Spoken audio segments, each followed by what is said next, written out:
Il ne faut pas avoir peur. Bonsoir à tous, vous êtes sur Géopolitique Profonde, la chaîne qui est là pour remplacer les médias subventionnés. Aujourd'hui, grand débrief. Et je reçois pour ça les meilleurs de la scène politique. Ils savent tout, ils connaissent tout, toutes les coulisses, ils diront tout ce qu'il faut dire, ne cacheront rien, sans politiquement correct et sans autocensure. Je commence avec notre ami Pierre Jovanovic qui est ici présent. J'adore l'avoir, Pierre. Il a toujours Bonjour classe, Mike. toujours chic. Voilà, la petite pochette. Voilà. Comment ça va, mon Pierre? Ça va, je reviens de la Baule. Où il y avait une dédicace. Le teint allait comme ça. Voilà, il y avait une dédicace et franchement, malgré les vacances, j'ai vu tous vos spectateurs également qui étaient là. Très bien. Et même Monsieur le maire est venu. Monsieur le maire. Je sais que je l'ai connu à une époque. Franck Louvrier. Je l'ai connu. Très, à l'Élysée, adorable. tu étais à l'Élysée. Exactement. Ouais. Et c'est une ville hyper propre, attention. La Baule, maintenant, c'est Monaco. C'est vrai. T'as plus que des Rolls, des Porsche, des Mercedes. Mais c'est incroyable. Ça, en l'espace de 2 ans, c'est devenu la ville des ultra-riches de droite. C'est la villégiature des auditeurs de TV Liberté. Je pense plutôt de CNews. Ah oui? Pascal Praud, il y est tout le temps. Et ça fait 10 ans que Pascal Praud fait la pub de la Baule. J'ai été la dernière à la Baule et j'ai été face à sa maison. D'accord. Et j'ai vu Pascal Praud en short et avec ses filles. Bon, voilà. J'ai cru que vous alliez me dire autre chose. Non, je l'ai vu en short jaune. Un short jaune. Parce qu'il a des très jolis shorts jaunes. Et puis, il montre toujours son poitrail et tout. D'accord. Il est quand même encore bien foutu. Beau gosse. Un ancien footeux, quoi. Moi, je regarde que les femmes. Donc je suis moi aussi, hein. Mais quand même, bon, il était quand même bien. Voilà. Donc, je salue Pascal Praud s'il nous regarde. Hein. Je pense qu'il nous regarde. Absolument. Hein. Voilà. Donc tu as des choses à dire, je suis sûr.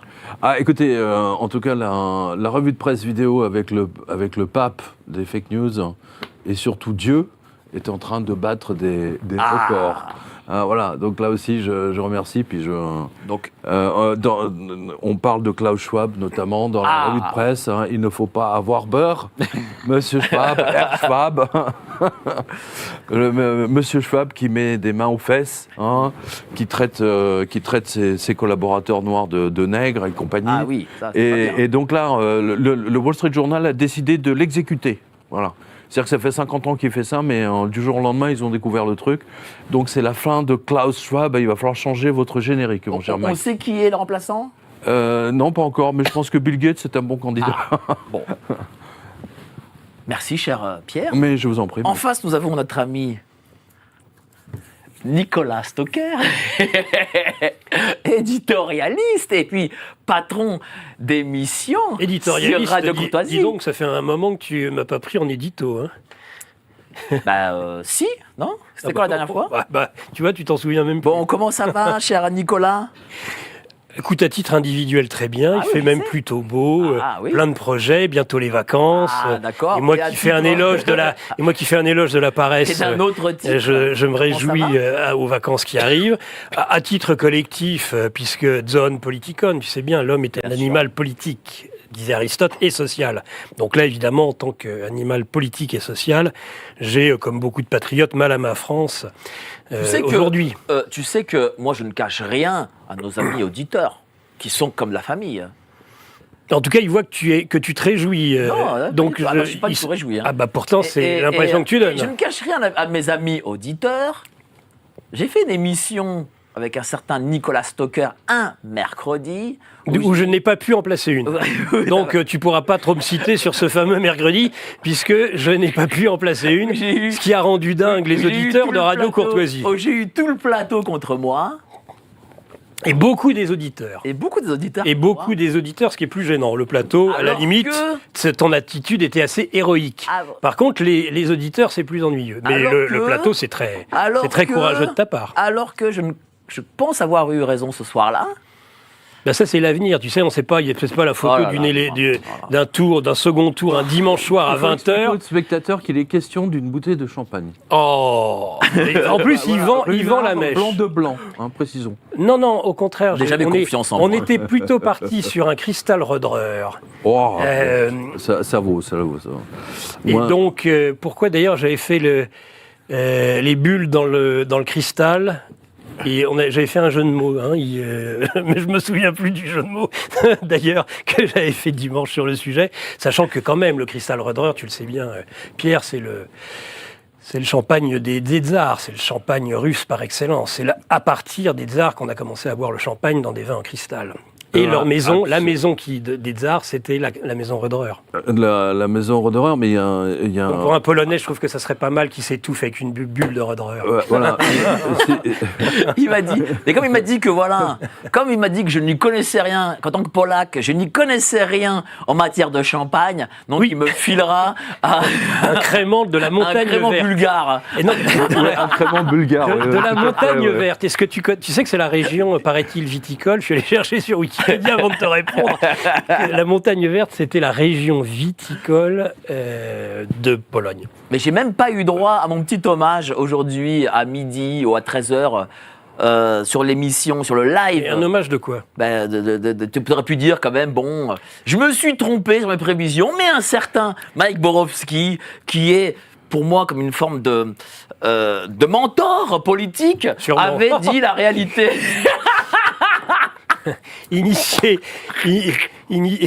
dans le 9-3 les immigrés pour Sarkozy, c'est pas trop bon truc. M'avait donné tout le scénario, et puis bon, j'ai pas voulu l'écouter parce que moi, le scénario depuis le début, je l'avais donné. Si tu veux me citer in extenso, je n'ai pas été celui uniquement dans des références dont tu fais part. Je suis aussi celui sur le plateau, et ce depuis le début, et tout le monde n'était absolument pas d'accord avec moi, on m'a repris à plus d'une reprise. Je disais élection piège à con. Et alors là, je confirme élection piège à con, et je le développerai dans cette émission. Tu développes pas. Et j'expliquerai comment ces élections ont été truquées. Je dis bien truquées, volées, globalement un peu comme ça a été le cas, je pense, en 2020 entre Trump et Biden. D'ailleurs, Biden a surréagi à la victoire du nouveau Front Populaire en disant que à la fin de l'année, les Américains feront pareil qu'en France et que les extrémistes seront battus.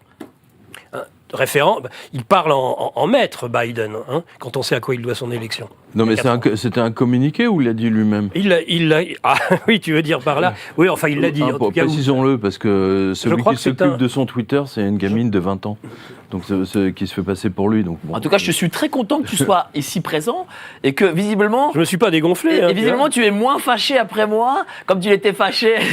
Quand on me bordélise. Non, mercredi. Non, mais jeudi matin, tu étais fâché après moi. Quand on me bordélise. Même je le suis toujours. Quand on me bordélise une émission et que j'ai autant de retours négatifs, de gens en plus certains sont des auditeurs historiques qui adorent mes émissions depuis presque 15 ans et qui m'ont dit quel manque de respect pour les auditeurs cette émission d'1h30. Heureusement qu'il restait 1h30 après et que j'ai réussi à te virer Manu Militari du studio. Parce que d'habitude, je fais 3 heures, au bout d'1h30 de contredit, il m'a dit dégage. Donc je suis parti. Je suis parti avec Pierre Settini. Maintenant, c'est vous le patron, là, donc c'est ça qui est intéressant. En tout cas, tu restes là jusqu'au bout. Hein. Tout à fait. J'espère. Merci à toi, pas la parole, cher Nicolas. Oui. Vous voyez, vous savez tout ce qui se passe ici. Voilà, moi je suis là en toute transparence et je dis les choses. Il ne faut pas cacher. Les gens qui nous regardent, c'est la famille, il faut leur dire. Voilà. Et la tension est retombée des élections, les européennes, les élections. On a, mine de rien, depuis 3 semaines, c'est quand même, on était tenus vraiment... comme des marrons au chaud, là. C'était... Et enfin... d'un seul coup, pardon. Philippe Erlin, économiste, qui a sa cravate qui a un peu éclairci. Donc j'ai l'impression que la bourse a perdu de l'argent, là, aujourd'hui. La bourse, c'est un peu le Bitcoin aussi. Donc le Bitcoin aussi, la cravate, elle éclaircit. Alors, c'est un peu jaune pâle, mais elle est vraiment très jaune pâle. Attention, mais rien de grave. C'est le thermomètre bourse et Bitcoin, hein, si vous voulez, c'est sa cravate. En fait, sa cravate donne le cours de l'or plutôt. Aussi. L'or a augmenté quand même un peu. L'or, il se tient bien de toute façon. Ah bon, ça va alors. Donc ça va. Donc la cravate, elle est encore. Tu sais qu'il m'a fait, moi, il m'a fait le coup du costard délavé. Mais toi, maintenant, c'est la cravate. Oui, voilà, mais elle change de couleur là. C'est un peu pâle là, mais bon. Ah oui, mais. Les élections aussi, c'est un peu pâle. On est un peu quand même là, voilà. Les élections, c'est un peu bof. Il faut pas non plus tout prendre de tragique. Hein. Bon, tiens, qu'est-ce que tu en as pensé, mon Pierre, des résultats de ces élections? Ça t'a surpris? La déconfiture, oui, du Rassemblement national m'a quand même un peu surpris. Dans le sens où, par exemple, Gérard Darmanin et d'autres avaient estimé que les pauvres ne pouvant pas partir en vacances, qu'ils allaient voter massivement pour le RN au deuxième tour. Et clairement, ça n'a pas été le cas. Et je me demande même dans quelle mesure il n'y a pas eu une fraude. Parce que j'ai vu passer un message d'un confrère du Figaro, Malbruno, à propos de Meyer Habib. Parce que je pensais que c'est pour ça que vous avez que tu devais apporter la bouteille de champagne. Pour Meyer Habib. Pour sa défaite. Et qu'en fait, au lieu, c'est-à-dire à l'Élysée, l'Élysée avait exigé qu'il perde ses élections. Voilà. Donc c'est quand même, oui, c'est extrêmement intéressant. Et Malbruno est un garçon en général bien informé, surtout sur tout ce qui touche de près ou de loin au Moyen-Orient. Donc clairement, il y a eu des réorganisations, on va dire, de vote. Hein, c'est mon sentiment. Je ne sais pas si c'est le sujet que Nicolas va développer tout à l'heure, mais et ce qui est certain en revanche, c'est que j'ai le sentiment que les élections ont été volées dans le sens où, que ce soit aux élections européennes, que ce soit au premier tour, on a vu quand même une colère phénoménale. Moi, je regardais les cartes, les couleurs par parti politique et on voyait la colère des Français vraiment monter. Et là, par le jeu on va se mettre à deux et on va le tabasser, eh bien, effectivement, en fait, cette colère des Français a été littéralement étouffée. Enfin, c'est mon sentiment. Et en conséquence de quoi, en fait, on ne fait que reporter le problème. C'est-à-dire que la gauche, Mélenchon et compagnie, ils sont en train d'hurler en disant qu'ils ont gagné, machin, etc. Non, la France Insoumise avait 72 députés de mémoire aux élections précédentes.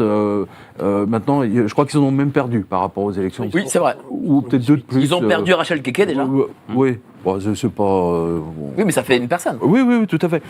Mais en fait, je veux dire, c'est pas comme le Rassemblement national qui est parti de quasiment zéro et qui arrive à 140 députés. C'est quand même absolument énorme. Il y a une victoire phénoménale du Rassemblement national et une défaite phénoménale du Rassemblement national parce que, il faut bien le dire, ils ont tué l'ours. Ils ont vendu la peau de l'ours, avant de l'avoir tué. Et pendant une semaine, ils se sont déjà distribués les postes ministériels avant même le deuxième tour. Et résultat des courses, tout le monde attendait le déluge RN. Et finalement, ça ne s'est pas passé. Et du coup, du point de vue médiatique, et la presse s'en donne à cœur joie, évidemment, sur le RN en disant qu'ils ont... c'est tout juste, ils n'ont pas tout perdu, quoi. Je ne sais pas si vous avez écouté tout ce qui s'est dit aujourd'hui, mais c'est absolument effrayant. Voilà, donc c'est mon sentiment. C'est-à-dire que la colère des Français, en fait, est reportée à Sénidier. C'est un peu l'idée. Je ne sais pas ce qu'en pense Nicolas. Comment il va nous le dire?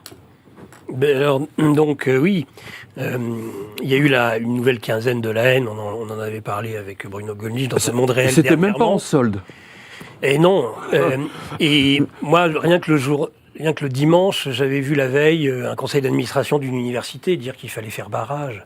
Un conseil d'administration d'une université faire barrage au Rassemblement national. Le dimanche, je prenais mon train, le gars dans le train disait il faut faire barrage aux fascistes, votez bien. Le conducteur du train. Le conducteur du train. D'accord. Oui, mais ça, c'est des... C'est Sudrail, ça, voilà, c'est à coup sûr. Ça, Gollnisch, en 2002, quand il était directeur de campagne de Jean-Marie Le Pen, a une multitude d'anecdotes de ce type, c'est-à-dire d'actes complètement illégaux qui ont été commis par le pouvoir et par les institutions. Donc, après, moi, et c'est ça qui... le sourire, ou même plus que le rire, le franc rire de Mike, de Yen. un peu yen, un peu sur les bords. Mais bon, je ne dis pas trop yen parce que les hyènes bouffent de la charogne et je ne me prends pas pour une charogne, pas encore. Et donc... et en plus, le yen a baissé en ce moment. Et le yen a baissé. Il est évident que je ne pensais pas, et je l'avais dit, ça a marché et ça ne marchera plus, ou ça marchera moins. Alors, je persiste à dire que ça marche moins, mais ça a marché. Mais ça marche quand même relativement moins, puisqu'on se rappelle quand même, en 2002, eh bien, Jean-Marie Le Pen avait quand même perdu des voix entre le premier et le second tour. Ce qui est considérable. Là, étant donné qu'ils avaient eu énormément d'élus de premier tour, évidemment, et des non qualifiés au second tour, ils ont fait un score à peu près stable. Ce qui montre, maintenant, moins, le problème est toujours le même avec eux, c'est qu'ils n'ont pas d'alliés. Et ne pas avoir d'alliés au premier tour, c'est pas un problème. En Grande-Bretagne, ils auraient eu la majorité absolue et de loin, si ça avait été une élection uninominale à un tour. Mais lorsqu'il y a 2 tours, évidemment, c'est plus compliqué. Donc, qu'il y ait eu de toute façon une pression, que l'on ait fait peur aux Français et aux électeurs. Mais à chaque élection. Hein. Bien sûr. Et que ça ait produit un certain résultat, oui. Mais moi, je suis quand même surpris. Tu as donné un exemple, là, de Meilleur Habib. Mais il y en a d'autres qui montrent que dans les grandes villes, sur le second tour, quand on sait, et personne ne dira le contraire, c'est le personnel municipal qui gère les bureaux de vote, qu'on le sait, on l'a vu. D'ailleurs, ça a été un peu pathétique, j'ai remarqué, ils étaient à peu près 500 le soir à applaudir Bardella et Le Pen. Ils étaient moins nombreux un soir qui aurait pu être le triomphe du Rassemblement national que nous avons été, alors qu'on a été obligé d'arrêter au bout de 5 jours les invitations pour les 200 000 de GPTV. Je trouve qu'il y a vraiment, ce n'est plus un parti, c'est un gros souci ça pour le Rassemblement national, ce n'est plus un parti du tout de militants, c'est pas nouveau, mais là ça a pris des proportions considérables, de gens très peu implantés, donc je pense qu'ils n'ont pas pu aller vérifier ce qui se passait dans les bureaux, dans certains bureaux de vote. Ils n'ont déjà pas pu vérifier les candidats. Et ce qui s'est, en plus, et ce qui s'est passé, avec un qui était sous curatelle, enfin des trucs comme ça. Oui, des trucs dingues. Ouais. Mais moi, je trouve que ce qui s'est passé à cette élection ressemble diablement à ce qui s'était passé, rappelez-vous, aux élections régionales de 2015. Élections régionales de 2015, on a un succès majeur du Rassemblement national en Provence-Alpes-Côte d'Azur, dans le Nord-Pas-de-Calais, Picardie, et même, j'ai envie de dire, dans le centre Pays de la Loire. Et j'ai eu plusieurs témoignages d'élus régionaux qui ont été très surpris du basculement entre le premier et le deuxième tour. Il y a une loi d'airain, normalement, électorale, et que m'avait appris d'ailleurs en son temps Duhamel. Il était plus jeune et plus frais à l'époque, Alain Duhamel. Il y avait une règle qui disait on ne double pas son score entre le premier et le second tour. Et on avait vu un basculement entre les 2 tours qui avait permis, in extremis, de sauver le Nord-Pas-de-Calais pour la droite et pour la gauche, ou l'inverse, Provence-Alpes-Côte d'Azur. Et donc, ça avait été très surprenant et on m'avait dit, mais tu sais Nicolas, il suffit de mettre quelques suffrages, quelques bulletins dans l'ensemble des bureaux de vote pour faire basculer. J'ai pensé à ça, et j'ai pensé aussi à ce qui s'est passé aux États-Unis avec les fameux swing states. C'est-à-dire qu'il y a eu énormément de circonscriptions dimanche, où ça s'est joué à très peu de choses, où le basculement s'est fait à quelques centaines de voix, et où il est facile, entre les 2 tours, d'essayer et peut-être éventuellement de truquer une élection par 3 moyens. Bon, il y a le bourrage classique des urnes, mais ça, à mon avis, c'est pas la technique aujourd'hui la plus utilisée. On peut commencer à se poser la question de savoir qu'est-ce que c'était que cette histoire d'augmentation faramineuse des votes par procuration. 3 millions. Et puis les machines. Et puis les machines. Et puis les machines quand même qui, ici et là... Pour les Français de l'étranger, c'est vote électronique. Par exemple. Donc là, on peut... Donc oui, mais c'est que 11 députés. Oui. Voilà. Mais je pense qu'il y a pu y avoir un tripatouillage. Je pense qu'il y a eu à la fois... Il y a des votes électroniques dans certaines villes. Il y a par exemple à Aulnay-sous-Bois, il y a à Bagnolet, il y a quelques villes. Je crois que en tout, il y a à peu près pour 1,5 million, 2 millions d'habitants de vote électronique. Ouais, moi, je rappelle, sur l'ensemble de la France. Je rappelle qu'aux États-Unis, il existe 2-3 compagnies qui sont spécialisées dans la vente d'organisation d'élections avec des machines électroniques pour voter et avec une garantie grosso modo des résultats. Donc ça existe depuis maintenant à peu près une vingtaine d'années. Quoique même bulletin papier, c'est pas très dur de tricher. Moi j'ai vu faire, j'étais mandataire en sur le truc électronique, je sais comment ça se passe. Sur le vote électronique, c'est encore plus simple parce que il y a même plus de compromission. sur le fait de ça. de mettre parce que quelqu'un peut vous photographier, vous filmer, etc. Vous avez des caméras, la presse, machin, etc. Donc, Mike, toi, tu as vu effectivement des cas de triche. Effectivement, c'est Staline qui disait c'est pas le vote qui compte, c'est celui qui les compte. Hein, voilà, par définition. Mais là, on voit bien, qu'il s'est passé quelque chose. Moi déjà, c'était mon sentiment lors de la dernière présidentielle. Bon. Où on a vu en pleine nuit, je ne sais plus combien de millions passer sur Macron, hein, de mémoire, c'était extrêmement surprenant. Et ce qui m'a mis la puce à l'oreille, je referme la parenthèse, c'est justement le poste de Malbruno qui dit qu'en haut lieu, la défaite de Meyer Habib a été voulue. Voilà. Donc ils l'ont fait perdre. T'avais fini? De toute façon, on va pouvoir développer, mais Philippe, voilà, qu'est-ce que toi t'en as pensé? La question de la fraude, on doit de toute façon par principe la poser.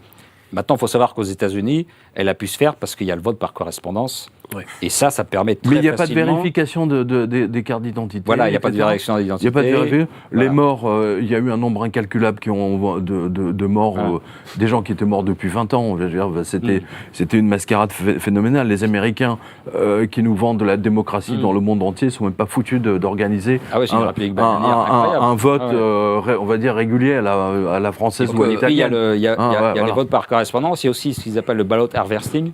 C'est comme si en France... Oui, c'est ballette, on met... C'est comme si SES Racistes pouvait aller dans les cités pour aller récupérer les bulletins de vote. C'est ça. Vous voyez le genre, quoi. C'est ça.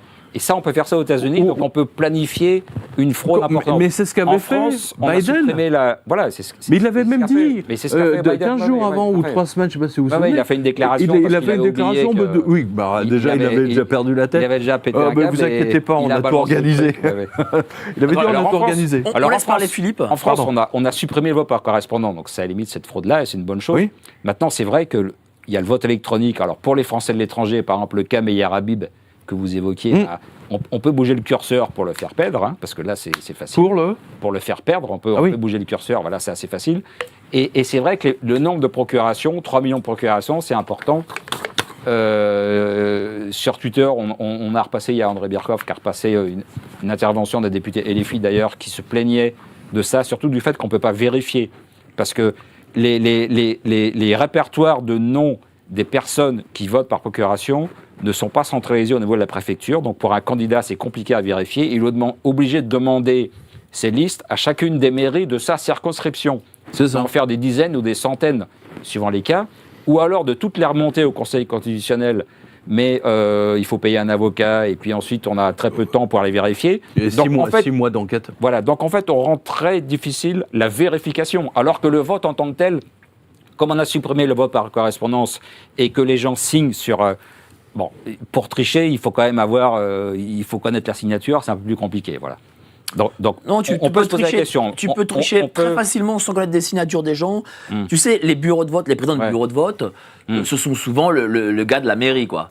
Et le gars de la mairie, il habite le quartier, il sait que Madame Dupont, Madame Tartampion, Monsieur machin chose, ils viennent pas voter, ils font un truc comme ça. Personne va vérifier. Hein. Et je peux te dire qu'aujourd'hui, contrairement aux années d'avant que j'ai pu connaître, les partis ont beaucoup de mal à mettre des assesseurs. Moi, déjà, j'avais du mal. Hein. Moi, je mettais un tiers d'assesseurs, alors en résultat, j'étais heureux. Vraiment. Hein. Et en plus, l'assesseur, il faut qu'il soit là à 7h50. Si tu es là à 8h, le mec, il peut te dire de dégager. Mais vraiment. Hein. Et les assesseurs des partis, c'est des pauvres gars qui viennent peut-être d'une autre ville, parfois, ou d'un autre quartier, ils ne connaissent pas très bien. Donc là-dessus, c'est très simple. Et je pense qu'il y a eu de la triche. Alors ça peut expliquer. On a un cas célèbre, c'était à Créteil, de mémoire. Avec Manuel Valls, l'élection de Manuel Valls, où les gens se sont battus dans la mairie. Je ne sais pas si c'était une municipale ou... mais je me souviens effectivement de ce cas très précis où le candidat... ça avait fait un scandale absolument colossal. Et puis le bourrage des urnes, Martine Aubry ne s'en est jamais caché. Donc... effectivement, pour les hommes politiques, ça a l'air d'être tout à fait normal de tricher. Mais après maintenant, ce qu'il faut... Vas-y, finis. Maintenant, ce qu'il faut dire, c'est qu'au-delà de la fraude, quand il y a 3 blocs qui font à peu près, grosso modo, un tiers chacun, et qu'il y a 2 blocs qui s'entendent entre eux, comme ça a été le cas, et qui font des désistements, c'est très compliqué pour le bloc qui reste. Enfin, c'est impossible d'obtenir la majorité, en tout cas très difficile. Ou alors il faudra qu'il ait fait beaucoup plus, parce que le RN a quand même gagné entre les 2 tours. Quand on regarde, j'ai regardé les chiffres du ministère de l'Intérieur, en pourcentage des suffrages exprimés. Donc ça, c'est pas en nombre de voix, parce que les gens qui ont voté Marine Le Pen au premier tour, ils vont pas voter au second parce qu'elle a été élue au premier. Donc ce qu'il faut regarder, c'est le pourcentage des suffrages exprimés. Le RN a fait 33,22% au premier tour. Il a fait 37,05% au deuxième tour. C'est 4 points, enfin 3,75 de plus entre les 2 tours. Et ça n'a pas suffi, parce que quand en face, voilà, si vous êtes face à un candidat parce que l'autre s'est retiré et qu'en plus il appelle à voter, bon, voilà, ça explique que. Mais moi, je pensais quand même pas qu'il allait se retrouver en 3e position, quoi. Voilà. Donc, Après, moi, je vais vous dire une chose. Et malheureusement, ça s'explique, voilà, par cette entente de la carpe et du lapin. Mais moi, je quand pense même, que vous avez raison. Il y a eu une forme de triche, ça c'est certain. Moi, j'ai commencé. J'ai travaillé pour Jean Tibéry en 2001, contre Philippe Séguin. Donc, un maître en la matière. Je m'y connais un peu aussi. Un maître en la matière. Et j'étais. Et à l'époque, il y avait une campagne contre ce pauvre Tibéry, quand on voit dans quel état est Paris aujourd'hui avec Hidalgo.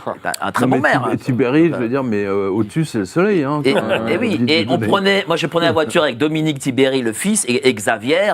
Et donc, et ça, c'était le 5e arrondissement, ça, c'était quelque chose. Hein. On savait y faire. Il y avait une forme de doigté, de professionnalisme. Mais il connaissait quasiment tous les habitants, Il connaissait tout le monde. Il connaissait tout le monde. De la rue Mouffetard, jusqu'au marché, ça, il connaissait. Mais malgré tout, je voulais quand même sortir du côté triche, parce qu'en effet, mais on ne peut pas tout expliquer par la triche. Je pense que. Non, mais l'alliance permet d'expliquer. Hein. Peut-être le Front républicain. L'alliance et désistement, ça permet d'expliquer. Bien sûr. Mais moi, je pense avoir la preuve. Mais est-ce qu'il n'y a pas aussi, cher Pierre, peut-être aussi une non-envie de la part des Français d'avoir Madame Le Pen, d'avoir Bardella et d'avoir le Front National. Au final, c'est-à-dire que... Une majorité, je parle. C'est-à-dire que pendant toute cette semaine, on a vu cette candidate du RN qui, avec une photo, portait un casque de la Wehrmacht, ou je sais pas, une casquette de la Wehrmacht. Donc, effectivement, tous les médias s'en sont donnés à cœur joie. Et c'était pas très malin de la part du RN, effectivement, d'avoir mis ça comme cette personne comme candidate. Et du coup, d'un seul, effectivement, c'était le retour des chemises brunes, le bruit des bottes. Voilà, le bruit des bottes, Troisième Reich, le bras levé, etc. Bon, mais je pense pas que c'est ça qui a fait le truc. En revanche, j'ai vu ça. Alors ça, c'est très très intéressant. C'est le nombre de votes, nombre de suffrages pour élire un député par parti. Voilà. Alors, imaginez par exemple, pour élire un député écologiste, il faut 37 800 voix. D'accord ? Pour élire un député RN, il faut 99 376 voix. Voilà. C'est les calculs sur les dernières législatives. Voilà. Par exemple, pour élire un candidat d'hiver gauche, c'est 32 000. Versus 99 pour...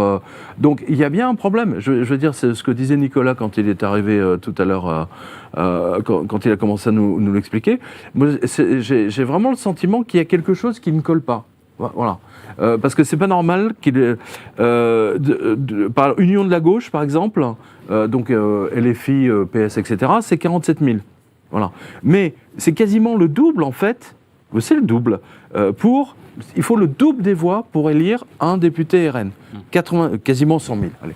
100 000 versus 47 000 pour un député de l'Union de la gauche. Voilà. Pour un député UDI, par exemple, alors je ne sais pas si vous connaissez l'UDI, ils tiennent dans une cabine téléphonique quand même, je le rappelle, ils sont à 40 000. Il faut 40 000 suffrages pour élire un UDI. Versus quasiment 100 000 pour un RN. Donc il y a quelque chose qui ne colle pas. Voilà. Et c'est ce que disait, si Duhamel Ça fait 50 ans qu'il nous... Hein. Mais il en a bouffé du chiffre. Il en a bouffé du chiffre. Donc, si Alain Duhamel, effectivement... On ne double pas son... On ne double pas son chiffre. Voilà, il y a quelque chose qui ne colle pas, là. C'est très net. Mais tout à l'heure, vous avez parlé de McKinsey. Je ne sais pas si c'est... Oui. J'en ai parlé de McKinsey. Voilà. J'ai fait pas mal de tweets d'ailleurs hier. Mais je vais poser cette question à Nicolas, parce que voilà, il a fait Sciences Po, il est constitutionnaliste, etc. Est-ce que... Pourquoi tu rigoles? Non. Je ne suis pas constitutionnaliste. Mais... Ouais, bon, je voulais te le rajouter. Ça le fait bien, c'est vrai que c'est une carte de visite. Est-ce que... faut dire les choses. Est-ce que l'élection à la française, c'est quand même pas le système le plus injuste du monde? Ne serait-ce qu'avec le côté des triangulaires, avec la façon dont sont découpées les circonscriptions. Et je sais, parce que moi, en 2008, j'ai fait partie de la commission avec le père Marlex sur le redécoupage des circonscriptions. Defer avait redécoupé. Déjà Defer. Donc, est-ce que... À Marseille. Est-ce que ce n'est pas... ça aussi le problème, et donc les institutions font que un parti qui n'est pas un parti de gouvernement, en réalité, ne peut pas gagner. Alors, bon, pour le découpage, le charcutage électoral, le mot quand même usité, c'est gerrymandering, c'est un terme anglo-saxon. Donc ça veut dire que les anglo-saxons savent aussi parfaitement charcuter. Bon, eh bien, on se rappelle Charles Pasqua, on disait alors là, Charles Pasqua avec lui, c'est de la dentelle. Quand il découpait les circonscriptions, il obtenait des résultats extraordinaires. Je pense que ça, c'est parce que c'est l'esprit de la Ve République. Moi qui suis gaulliste, là, je me fais contrition, mais l'esprit de la le général de Gaulle a voulu, parce qu'il avait eu l'affaire cuisante de la 4ème République, qu'il l'avait mis à la retraite d'office très tôt, dès 45-46. Donc, et il a vu, et puis on avait vu ce qu'était la 3ème République. C'est-à-dire qu'il a voulu limiter, en quelque sorte, le pouvoir des parlementaires, des députés. Donc il a voulu un système, justement à l'opposé du système britannique, qui est un système où vraiment la démocratie parlementaire a du sens. Et pour cause, le président, c'est un roi. Et le roi a très peu de pouvoir. Donc il faut que le Premier ministre ait beaucoup de pouvoir. Et il tire sa légitimité du Parlement. Donc là, si vous voulez mettre une forte légitimité sur le Parlement, vous faites une élection à un tour. Alors là, tout de suite, vous avez... Et puis, alors ça oblige en plus à avoir deux partis. Même le troisième parti finit par disparaître. En Grande-Bretagne, c'était le parti libéral. Comme aux États-Unis. Et donc, vous avez deux partis. De Gaulle voulait régner et surtout ne pas être emmerdé par les parlementaires. Donc, il a favorisé... Ce scrutin favorise le multipartisme. Finalement, un pouvoir... les députés ont très peu de pouvoir. Le président fait ce qu'il veut du Parlement. Et donc, je pense que c'est malheureusement voulu... par l'esprit de la Ve République. C'est d'ailleurs pour ça que l'élection reine, de toute façon, sous la Ve République, c'est l'élection présidentielle. Et que donc, ce qui aurait dû être fait, à mon avis, après les européennes, après le camouflet incroyable qu'avait subi Macron, c'eût été la démission de Macron. Parce que je ne sais pas si les Français veulent, comme tu le dis, ou pas, de Marine Le Pen et du Rassemblement national à la tête de l'État. Mais ce qui est évident, et ce qu'on a constaté aux européennes, c'est qu'ils ne voulaient plus de Macron. Il ne voulait plus de Macron pour tout un tas de raisons. Et il a réussi déjà à faire quelque chose qui est absolument incroyable, c'est-à-dire qu'il a invisibilisé le message des Français sur les européennes. Il n'y a pas eu d'analyse, aujourd'hui encore, à part un peu, on essaie d'en faire sur GPTV ou Radio Courtoisie, il n'y a pas d'analyse de ce qui s'est passé au moment des européennes. Il a réussi en arrivant et en créant cette dissolution une heure après. Même Glucksmann, on disait, on s'est fait voler sa victoire, il n'a même pas pu commenter son chiffre. Donc il a réussi un coup, à ce moment-là, il l'a fait sciemment, parce que c'était lui qui était nominativement visé par le vote des européennes. Mon sentiment, c'est que cette élection législative, en fait, comme l'européenne d'ailleurs, mais surtout législative, en fait, ça va beaucoup plus loin que ce que nous dit Nicolas, dans le sens où personne n'a abordé la dette de la France, 3 trilliards. Ça a l'air ça va bien se passer, comme dirait Darmanin, hein, c'est un peu l'idée. 1000 milliards en 7 ans de plus avec voilà, Macron. On est à 3,4 officiellement aujourd'hui, donc grosso modo on doit être à 5. Et cette année, au mois de juin, 92 milliards. On est dans la situation de la Grèce en 2009. hein, voilà, et Dieu seul sait si j'en ai parlé, si je fais des reportages. Et moi, ce qui me sidère, c'est que effectivement, quand il y a eu une élection, alors par exemple en Grèce, les élections des députés, c'est un seul tour et c'est à la proportionnelle. Voilà. Il y a eu l'émergence d'un parti d'extrême droite, je ne sais pas si vous vous souvenez de ça, Mikaloliakos, Aube Dorée, voilà. Aube Dorée, qui a fait un carton absolument phénoménal. Je me souviens plus si c'était 15 ou 20%, peu importe. Mais toujours est-il que ça a posé un problème et qu'ils l'ont abattu. Voilà. Alors, ensuite, il y a eu deuxième élection, toujours législative, Syriza. Le candidat Syriza dit « si je suis élu, je vais quitter l'Europe ». Une fois qu'il est élu, il dit « ben non, je reste dans l'Europe et je vous emmerde ». Donc c'est un peu ce qu'on a vu sur le dessin tout à l'heure. Et ce qui est vraiment étonnant aujourd'hui, c'est que mon sentiment, c'est qu'on va vers une sorte de guerre civile parce que on ne peut pas repousser les problèmes que rencontrent les Français qui, eux, ne peuvent pas terminer la fin du mois. Voilà, c'est aussi simple que ça. Et le vote du RN ne peut pas être caché éternellement, ce n'est pas possible. Les Européennes nous l'ont montré, et le premier tour nous l'a montré. Voilà. Et Mélenchon, ni la gauche, ils ne parlent pas de la dette. Mieux, ils vont en rajouter, je pense, plusieurs couches. Alors, voilà. Qu'est-ce que tu en penses ? Oui, on a dit, et c'est vrai que c'est une raison valable, tout à fait crédible, que Macron avait dissous l'Assemblée parce qu'il se rendait compte que le budget 2025 était impossible à faire. Exactement. Et qu'avec avec Nono Le Maire, ça allait pas le faire non plus. Et d'ailleurs, quand on regarde notamment les vidéos que fait Marc Toiti, où il suit le déficit, mais de mois en mois, c'est-à-dire février par rapport à février l'année dernière, sur 12 mois glissants, le déficit ne diminue pas en ce moment. C'est-à-dire qu'on... Il augmente même. Oui, enfin, il n'y a aucune réduction du déficit, il reste à un niveau extrêmement élevé. Et donc, il y a un problème de perte de recettes, c'est-à-dire ça montre un effondrement de l'activité économique. Il y a 500 milliards qui sont partis le lendemain du premier tour. Hein. Voilà. Et il y a 500 milliards qui ont quitté la France. Alors justement, il y a en 500, plus... C'est quoi ça, 500 milliards? Alors oui, ça c'est Jean-Pierre Chevalier. Oui.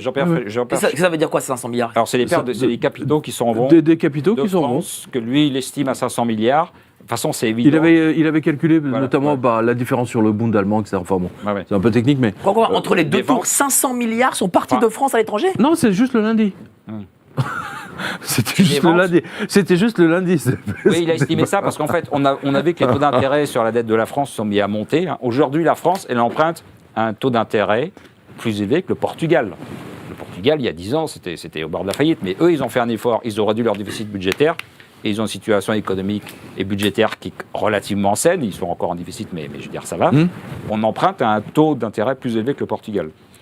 Et Jean-Pierre Chevalier a calculé qu'avec la hausse des taux qu'a connu les OAT, les dettes françaises, ça signifie qu'il y aura à peu près 500 milliards qui seraient partis. C'est-à-dire que des investisseurs étrangers qui avaient de la dette de la France se sont dit « ça sent mauvais, je vends ».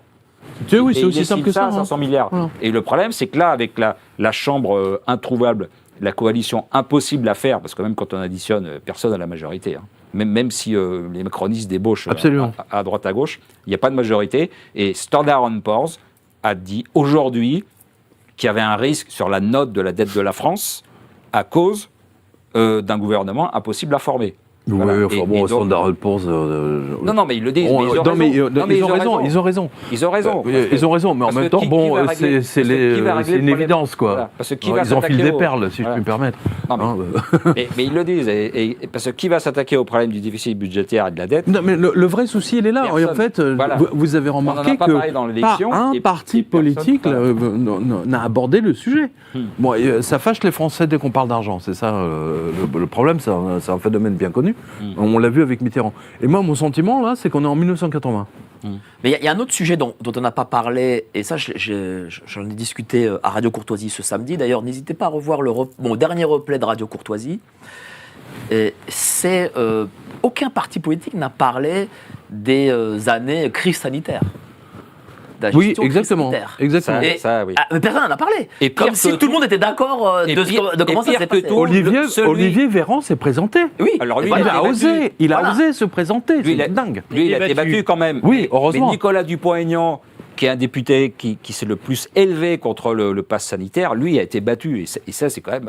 C'est fou, hein. Mais je pense qu'il a été puni. Il a été Oui, puni parce que- comme... Voilà. Il Oui, est- parce que le le meilleur ALR, c'est Habib. maintenu. Parce qu'on lui a laissé un LR soutenu par Macron, qui avait aucune chance d'être élu, mais qui est quand même resté au deuxième tour avec ses 20%. Il a gelé 20% des voix et le candidat de gauche est passé juste devant Dupont-Aignan pour quelques points.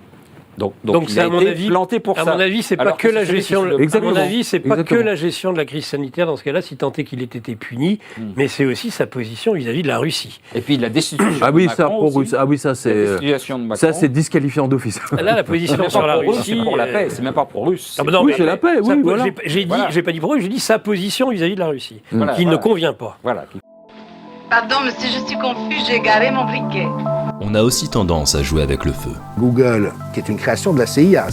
L'équipe de Géopolitique Profonde vous donne le meilleur de l'actualité brûlante. Mais en échange, on veut un geste de votre part. Merci de ce geste d'amour. On vous le rendra. Ravi.